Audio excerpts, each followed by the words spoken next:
Dobrodošli na Jezikomat, kanal na kojem rješavate svoje jezične dvojbe.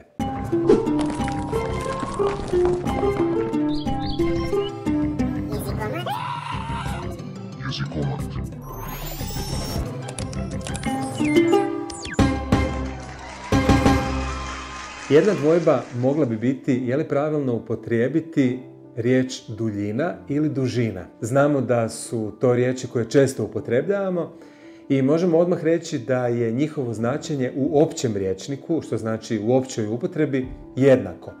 To zapravo znači da su obje riječi pravilne i da ih u hrvatskom standardnom jeziku možemo upotrebljavati. Svejedno je, hoćete li reći duljina ili dužina. Je li nešto dulje od nečega ili je duža od nečega. U rječniku stoji i jedna i druga riječ, što znači da su obje riječi pravilne.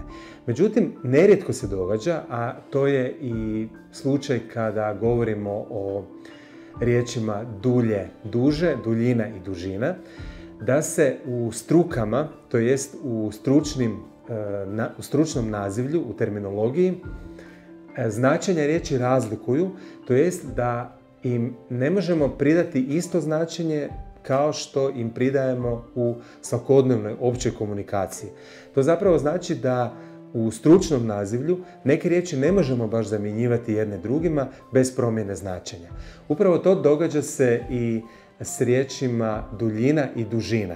Pa u matematici postoji vrlo jasna razlika između tih dvaju pojmova. Dužina AB jest ono što je omeđeno. Dakle, imamo dužinu A, B. Duljina te dužine može biti, na primjer, 10 cm, 20 cm. U matematici, dakle, postoji jasno razlikovanje između tih dvaju pojmova. Jedno je značenje riječi duljina, to je udaljenost od jedne do druge točke, a dužina u matematici jest omeđeni pravac koji najčešće na početku ima oznake A i B. Hvala vam na slušanju.